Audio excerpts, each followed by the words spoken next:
আরে আমার গামছাটা কোথায়? আমাকে স্নান করতে হবে।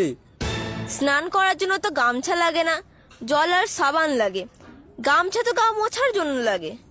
জ্ঞান দেওয়ার জন্য ধন্যবাদ। এখন দয়া করে বলো গামছাটা কোথায়, জলদি জবাব দাও। একটা কথা বলো, গামছা দেবো নাকি জবাব দেবো? গামছা দাও। তাহলে জবাব কে দেবে? ধুর, আমি কি এই বাড়িতে একটু শান্তিতে থাকতেও পারবো না? কেন পারবে না? এটা তোমারও বাড়ি, এই জন্যই তো আমি তোমাকে থাকতে দিয়েছি। তোমার এই উপকারের কথা আমি জীবন ভর মনে রাখবো। এখন গামছাটা দাও, আমার হাতে সময় খুবই কম।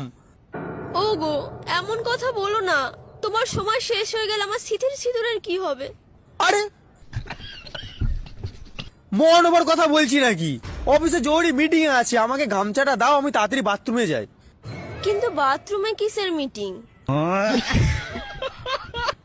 মিটিং অফিসে, বাথরুমে নয়।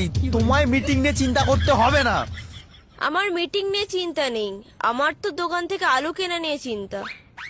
ঠিক আছে, আলু আমি ফেরার পথে নিয়ে আসবো, এখন গামছাটা দাও। সেদ্ধ আলু আনবে নাকি কাঁচা আলু?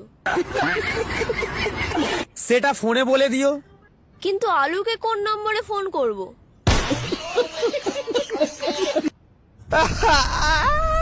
আরে আমাকে ফোন করবে।